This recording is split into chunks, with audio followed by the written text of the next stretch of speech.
Live TV, सच सबसे आगे। नमस्कार, मैं हर्षिता सिंह और आप देख रहे हैं द लाइव टीवी। देश की बिगड़ती अर्थव्यवस्था और जीडीपी में आई गिरावट को लेकर के रिजर्व बैंक के पूर्व गवर्नर और जाने माने अर्थशास्त्री रघुराम राजन ने मोदी सरकार को चेतावनी दी है। राजन ने अपने लिंक्डइन पेज पर एक पोस्ट लिखा है और उस पोस्ट में लिखा है कि आर्थिक वृद्धि में इतनी बड़ी गिरावट हम सभी के लिए चेतावनी है। भारत में जीडीपी में 23.9% की गिरावट आई है। अगर स्थिति को अब भी नहीं संभाला गया तो भारतीय अर्थव्यवस्था में और गिरावट आ सकती है। पहली तिमाही के जीडीपी के आंकड़े अर्थव्यवस्था की तबाही का अलार्म है, इसलिए सरकार को अब भी अलर्ट हो जाना चाहिए। तो बहुत बड़ी बात बताई है रघुराम राजन ने देश की अर्थव्यवस्था को लेकर के। आपको बता दें कि रघुराम राजन आरबीआई के पूर्व गवर्नर होने के साथ साथ एक बहुत बड़े अर्थशास्त्र भी है।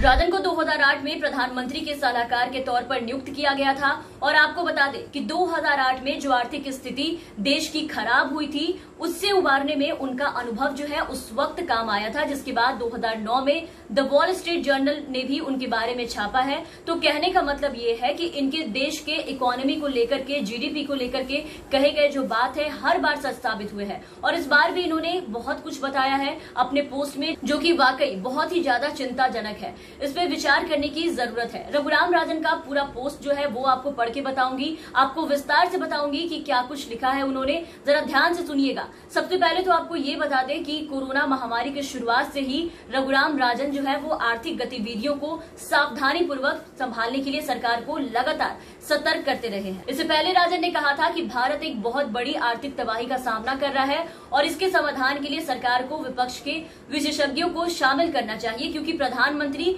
कार्यालय अकेले ये काम नहीं कर सकता है। राजन ने कहा है अपने पोस्ट में कि सरकार भविष्य में प्रोत्साहन पैकेज देने के लिए संसाधनों को बचाने की रणनीति पर चल रही है, जो कि आत्मघाती है। साथ ही उन्होंने ये भी कहा है कि सरकार सोच रही है कि वायरस पर काबू पाए जाने के बाद राहत पैकेज देंगे, लेकिन वो स्थिति की गंभीरता को कमतर करके आंक रहे हैं। तब तक देश की जो अर्थव्यवस्था है उसे बहुत हद तक नुकसान जो है वो पहुंच जाएगा। साथ ही उन्होंने ये भी कहा है कि अगर आप अर्थव्यवस्था को एक मरीज की तरह देखें तो उसे लगातार इलाज की जरूरत है। राहत पैकेज के बिना लोग खाना छोड़ देंगे, वो बच्चों को स्कूल से निकाल देंगे और उन्हें काम करने या भीख मांगने के लिए भेज देंगे।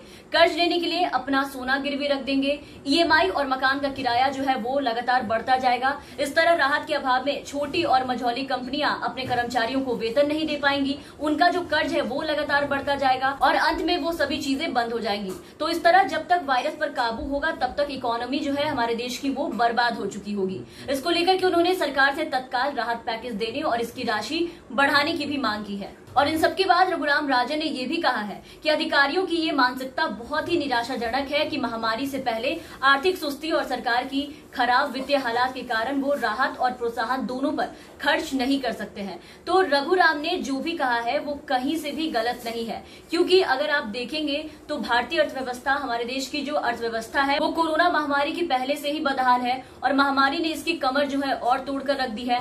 आपको पता होगा कि 12 करोड़ 20 लाख लोग जो है वो बेरोजगार हो गए हैं। 130 करोड़ आबादी वाले देश में कई उद्योग जो है वो बंद हो गए, कई उद्यम बंद हो गए। देश में बेरोजगारी दर 27.1% पर पहुंच गई। दिहाड़ी मजदूरों और छोटे व्यवसायियों से जुड़े लोगों को भारी झटका लगा है। इसमें फेरी वाले, सड़क किनारे दुकान लगाने वाले जो विक्रेता है वो, निर्माण उद्योग में काम करने वाले श्रमिक, रिक्शा चलाने वाले जो कि यही सब काम करके अपना पेट भरते थे, वैसे लोग शामिल हैं। और हाल ये है कि इस साल भी इसके सुधरने की कोई उम्मीद नहीं है। मतलब इसकी बदहाली का जो अनुमान पहले लगाया गया था, स्थिति उससे बदतर होने जा रही है। यानी पहले भारतीय अर्थव्यवस्था की जितनी बुरी स्थिति का अनुमान लगाया गया था उससे भी बुरी स्थिति की ओर हमारा देश जो है वो बढ़ता जा रहा है।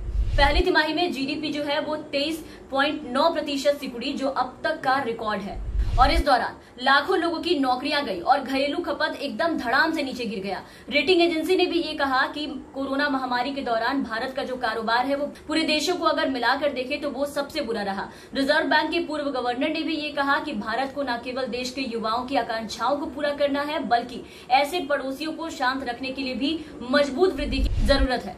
राजा ने यह भी कहा है कि दुनिया भारत से पहले महामारी से उबरेगी, ऐसे में निर्यात के जरिए भी भारत आगे बढ़ सकता है। तो अब ये देखने वाली बात होगी कि इसको सुधारने के लिए, हमारे देश की अर्थव्यवस्था को मजबूत करने के लिए सरकार कौन से कदम उठाती है और इसके साथ ही आने वाले समय में देश की जो इकोनॉमी है, हमारी जो जीडीपी है, वो कहाँ जाती है। फिलहाल के लिए बस इतना ही। आप बने रहे हमारे साथ। अगर आपने अब तक हमें सब्सक्राइब नहीं किया है तो जरूर सब्सक्राइब कर दें। साथ ही हमारे दूसरे चैनल दैल टीवी को भी सब्सक्राइब करें। लिंक आपको डिस्क्रिप्शन बॉक्स में मिल जाएंगे और आप हमारे साथ बने रहे। धन्यवाद।